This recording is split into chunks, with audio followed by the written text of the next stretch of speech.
Hey guys, and welcome back to this channel. In this video I'll be showing you guys how you can create this like floating object effect on CapCut PC. So you can use like stickers for this, like a round sticker like this one, or this one. You can use any shapes actually, but it's better if it's like a round shape, so it's like a sphere. But that's okay if you want to use another shape as well.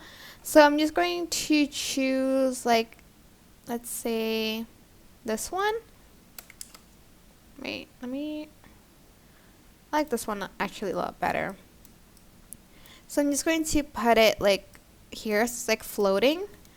Then I'm going to add in a keyframe here, and then when the hand moves, you are going to then move the object. You don't have to add another keyframe, by the way, because it's going to be added by itself. You're just going to move the object to the placement of her hands. Oops. And you're just going to keep doing this until, well, like the keyframe's over.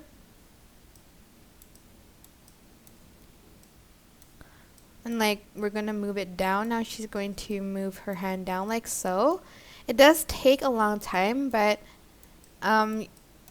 there's like not another way to do this, unfortunately.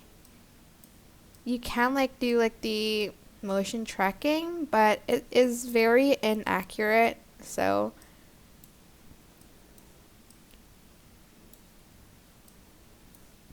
I'm just going to be finished by that. But as you can see, the object is floating.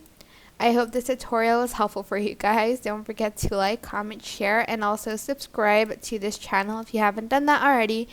If you have any questions, just leave it in the comment section and down below, and I'll try my best to answer them all for you guys.